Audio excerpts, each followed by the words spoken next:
Cosa Pública 2.0. Seguimos en Cosa Pública 2.0 aquí en Radio Universidad de Guadalajara y vamos a la línea telefónica para saludar y agradecer a Isidoro Vicario. Él es abogado de los padres y madres de los 43 normalistas de Ayotzinapa desaparecidos. Ya van a ser casi 11 años, en unos días se cumplen los 11 años de este hecho paradigmático de desaparición forzada en México, y esto es para que nos cuente algunos detalles de la reunión que ayer tuvieron con la presidenta Claudia Sheinbaum. Isidoro Vicario, muy buenas tardes, te saluda Rubén Martín. Sí, buenas tardes, Rubén. Muchísimas gracias. Saludo ahí a tu auditorio. Gracias por aceptar conversar con nosotros, Isidoro. Tenemos mucho interés en conversar contigo para conocer los detalles, evidentemente, que ha habido las versiones públicas de este encuentro. ¿Qué resumen nos podrías hacer? ¿Cómo fue el encuentro de ayer con la presidenta Claudia Sheinbaum? ¿Qué avances, si es que les presentaron avances de la investigación, les dieron a conocer? Sí, gracias. En efecto, la reunión del día de ayer fue la quinta ya reunión que se tiene con la presidenta de la República, con los padres y madres de los 43. Me parece que en la segunda o en la tercera reunión, la presidenta dio a conocer ahí la formación de un nuevo equipo, por decirlo así, quien iba a analizar de manera científica el tema de la telefonía celular. Por eso los padres y madres el día de ayer iban con muchas expectativas para ver los avances que hay en esta línea, ¿no? Y no es que sea una nueva línea de investigación, porque recordemos que desde que ocurrieron los hechos en el año 2014, los padres insistieron mucho que se iniciaran y que se profundizaran en 4 líneas de investigación. Una que tenía que ver con el tema del ejército mexicano, otra la línea de telefonía celular, el trasiego de droga, y otra línea más que tiene que ver con elementos de la policía municipal de Huitzuco, ¿no? Uh-huh. Estas 4 líneas estuvieron siendo los padres desde el año 2014. Y también recordemos que de los 6 informes que ha presentado el grupo de expertos, el GIEI, durante su estancia en México y en su participación en el caso Ayotzinapa, también ellos han afirmado de que hubo algunos teléfonos, algunas líneas que se siguieron utilizando días posteriores. Líneas telefónicas, estamos hablando de las líneas telefónicas de los estudiantes que estuvieron activos después de la noche del 26 de septiembre, ¿no? Entonces, con esta información que dio la presidenta a los padres y madres, y sí, ellos, los padres, recibieron buena esta información, en el sentido de que sí se tendría que profundizar en esta línea, ¿no? Y más ahora con el equipo nuevo, conformado, ¿no? Y que iba a realizar este análisis científico.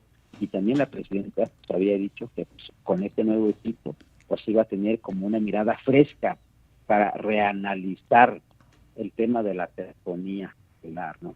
Pero bueno, ya de la información que tuvieron el día de ayer, pues no hubo como avances tal y cual, ¿no?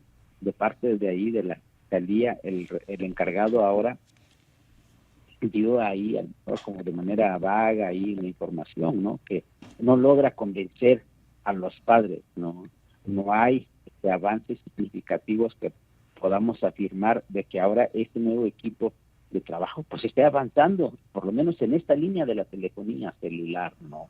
Por eso, saliendo de la reunión ahí, los padres de manera contundente pues manifestaron ahí como su decepción, ¿no? Y el enojo, ¿no? Claro. Que hoy precisamente en esta reunión en el mes de septiembre, pues que ya a pocos días van a cumplir 11 años de los hechos.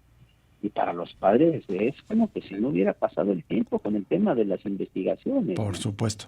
Isidoro, una cosa que me llamó la atención de la presidenta que dijo, vamos a hacer unas pesquisas o algún análisis de las llamadas telefónicas que no se habían hecho. O sea, ¿cómo es posible que en 11 años no se hubieran hecho estos análisis? ¿Es tecnología nueva o sencillamente no lo consideraron prioritario hacer en el pasado este tipo de análisis de estas llamadas telefónicas? Sí, lo que decíamos ahorita, que el grupo de expertos de por sí ha dejado como varias recomendaciones de estos 6 informes, ¿no? Y una de esas recomendaciones es de que se tiene que profundizar en el tema de la línea de telefonía celular, ¿no? Pero Sí. bueno, con el equipo de la Fiscalía, pues no se ha podido avanzar. Por eso lo que dice la presidenta, nosotros, este nuevo equipo de trabajo va a retomar y se va a hacer un trabajo más científico para analizar, ¿no? Y ojalá, no, que eso se pueda avanzar, porque los padres tienen muchas expectativas en ese sentido, pero lo cierto es también, pues, que va a estar difícil, ¿no? Solo por poner un ejemplo, las empresas que manejan las líneas telefónicas tienen ellos la obligación hasta un plazo de 2 años guardar la información, por ejemplo, de estas famosas sábanas telefónicas, Claro. ¿no? Claro, aquí entendemos que va a ser una línea más amplia, ¿no? Que no solo tendría que abordar el tema de las sábanas de llamadas, sino que más bien las ubicaciones de donde estuvieron las líneas telefónicas, ver si es que es el equipo concreto, si es el chip que se utilizó, si es el email, ¿no? Las personas que intervinieron, ¿no? Entonces, eso es lo que se espera para que pueda por lo menos arrojarnos un poco el indicio del paradero de los estudiantes o por dónde por lo menos dieron haberlos llevado. Y también pues los padres han estado poniendo sobre la mesa de que se tenga que profundizar una línea que lo consideran importante y que podemos afirmar por hoy del grupo de 17 jóvenes estudiantes que fueron llevados a Barandilla. Exactamente. De Iguala, y que de Barandilla los fueron sacados y llevados a alguna periferia o algún lugar periférico de allí de Ciudad de Iguala, y eso no hay también, pues eso los padres han estado poniendo en la mesa, y eso tiene relación con el tema de las extradiciones, ¿no? Aparte de Tomás Perón de Lucio, que está en Israel, también el tema de la expulsión de Ulises Bernabé, quien fuera el juez de Barandilla de Iguala en el año 2014, que tendría que tener información en relación a esta línea de los 17 estudiantes. Claro. Lamentablemente, pues no se ha podido avanzar en estos trámites, ¿no? Y esta es la información que recibieron los padres ayer. El día de ayer. Están en estos trámites, pero bueno, de ahí no se ha podido avanzar, pues. Isidoro, el tema de esta petición desde hace años de que les entregaran unos folios que habían encontrado una relación en la Secretaría de la Defensa Nacional, unos folios perdidos. ¿Hubo información acerca de este dato? Porque eso también está relacionado justamente con este grupo de 17 que fueron llevados a Barandilla. Sí, en efecto. Recordemos que se filtró una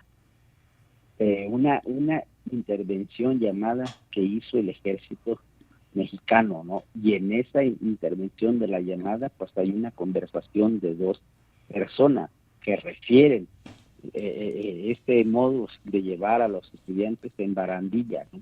Eso fue a partir de esa información que intervino el ejército. Por eso también con el grupo del GIEI, los expertos estuvieron requiriendo de un faltante de 800 folios del archivo del ejército, del famoso CRFI, Centro Regional de Función de Inteligencia, que no se ha podido entregar, ¿no? La COBAP, la Comisión del Caso Ayotzinapa, ha referido que al realizar otro análisis, otro estudio y otra búsqueda de los folios que ya se tienen, que de estos 800 folios han encontrado algunos, que son alrededor de 15 folios, ¿no? Pero bueno, el tema del resto de los folios que tiene todavía en poder del ejército, pues no se ha podido concretar, pues, ¿no? Que la Fiscalía o que la COBAP tenga esos archivos. Así es. Y esto, lo que estamos hablando, eso constituyó también una razón fundamental de por qué el GIEI o el grupo de expertos dejó el país y dejó el caso, porque no había condiciones para seguir. Exacto. Si bien es cierto que no hay un retroceso, pero sí podemos afirmar que hay un estancamiento. Exacto. Desde la administración de López Obrador, y por eso a eso se debió el retiro del grupo de expertos, ¿no? Desde las líneas de investigaciones que han avanzado se estancaron. Exacto. Y ahí no se puede dar un paso más, ¿no? Y con esta administración podemos afirmar que estamos en ese punto. ¿Qué tal, Isidoro? Te saluda Jesús Estrada, un gusto escucharte. Es muy interesante lo que estás planteando y justo a propósito del GIEI, quería preguntarte tu opinión de la declaración que dio hoy la presidenta Claudia Sheinbaum en la mañanera, donde anunció que le pidió a la secretaria Rosa Isela Rodríguez que hable con Naciones Unidas para ver si es factible buscar expertos para apoyar la investigación, expertos internacionales. Pero te lo pregunto, el contexto de la declaración que me llama la atención es que la presidenta recordó que las madres y padres han pedido que expertos, entre otros del GIEI, se incorporen nuevamente a la investigación, pero dijo la presidenta que pues los expertos lo rechazan por los problemas que hubo en el pasado y que muchos de ellos no están interesados en regresar a la investigación, es decir, regresar a México. ¿Qué opinas de esa declaración? Y justamente está vinculado con lo que dices, digamos, de esas, que no había condiciones para realizar investigación por presiones acá. Sí, buenas tardes, un saludo, Jesús Estrada. Sí, en efecto, los padres y madres han puesto sobre la mesa también en las reuniones que se ha tenido con la presidenta el tema del regreso del GIEI, ¿no? Pero también ahí nosotros tenemos clara esta información de que sí es complicado el regreso del GIEI tal cual así como lo conocimos, ¿no? Porque no solo depende ahí de la voluntad del Estado mexicano, sino que también debe de haber un acuerdo con la Comisión Interamericana de Derechos Humanos, ¿no? ¿Sí? Ya de lo que la presidenta informó a los padres y madres ayer, que eso era complicado, pero que sí iba a haber otra alternativa, ¿no? Y esa alternativa es ver con la ONU, pero siendo realista, eso va a estar un poco complicado. Uh-huh. Va a estar un poco complicado porque la formación o conformación del grupo de expertos fue a raíz de una medida cautelar que se solicitó a la Comisión Interamericana de Derechos Humanos, ¿no? Así es. Entonces, con la ONU no va a tener esa facultad, porque no solo de decir que hay voluntad del Estado mexicano, pero que eso se tiene que traducir en hechos, ¿no? Claro. Se tendría que ver efectivamente quiénes tendrían que integrar, qué expertos serían, quiénes, ¿no? Y además se tendría que ver cuál es el mandato que tendría que asumir y las facultades de ese grupo de expertos, ¿no? Pero bueno, reiteramos otra vez, si se forma otro grupo de expertos, pero si no hay la disposición real del Estado mexicano en dar información, no va a haber condiciones. En concreto, exacto, ahí preguntarte en concreto, ¿podría avanzarse muchísimo más con el hecho de que la Sedena soltara esos 800 folios que ha mantenido retenidos desde hace años? Sí, esa es como la expectativa, ¿no? Que pudiéramos tener, de que probablemente tengamos mayor información con estos archivos. Uh-huh. Y si no fuera el caso, por lo menos se tendría que descartar. Pero el problema es de que como no se entregan estos archivos, pues no hay más de dónde jalar, ¿no? Las líneas de investigaciones están ahí ya definidas, pero no se pueden avanzar porque ya no hay más información. Entonces es importante saber lo que ocurrió la noche del 26 y eso va a ayudar de los archivos que ve el ejército, porque hoy en día podemos afirmar de lo poco o mucho que sabe del caso de Ayotzinapa fue a raíz del trabajo del grupo de expertos y también de alguna información que se encontró en el archivo del ejército, ¿no? Por ejemplo, lo que decíamos ahorita de la línea de 17 estudiantes, ese fue un documento del archivo del ejército que encontró el licenciado Alejandro Encina. ¿Y qué nos indica eso? De que probablemente de estos 800 folios que hacen falta pudieran darnos completarse la información y avanzar las líneas. Pero si no hay esa disposición y esa voluntad de que ha referido la presidenta actualmente, pues lo vemos complicado. Isidoro, finalmente quería preguntarte, Isidoro Vicario, el abogado de los padres y madres de los 43 normalistas de Ayotzinapa, ¿cómo viste, la actitud de la presidenta? ¿Era empática? ¿Estaba fría? ¿Cómo describiría la actitud de la presidenta Claudia Sheinbaum en la reunión de ayer? Híjole, a lo mejor no soy experto en describir mejor una persona en ese sentido, ¿no? Uh-huh. Lo que hemos visto de que sí ha reiterado y ha afirmado que hay la disposición del gobierno, pero lo que han dicho los padres que esa muestra de voluntad y de disposición pues no se refleja, no se traduce en avances sustanciales, ¿no? Les queda de ver. Ha estado presto a escuchar a los padres, sí, a comparación, por ejemplo, de la administración de Enrique Peña Nieto, que costó mucho trabajo para que recibiera a los padres y madres, ¿no? Pero finalmente también ahorita, aunque se han tenido ya 5 reuniones con la presidenta, el problema es de que poco se ha podido avanzar. Claro. Entonces esta muestra de voluntad, esta muestra de empatía hacia los padres y madres de los 43 nos deja todavía lejos, ¿no?, de poder avanzar. Así es. Bien, Isidoro Vicario, te agradecemos enormemente que nos hayas tomado esta llamada y si nos permite seguimos en contacto contigo más adelante para seguir informando sobre este asunto tan relevante y todavía más ahora que se acerca el 11º aniversario de esta desaparición masiva. Esperamos tener contacto contigo antes. Muchas gracias, Isidoro.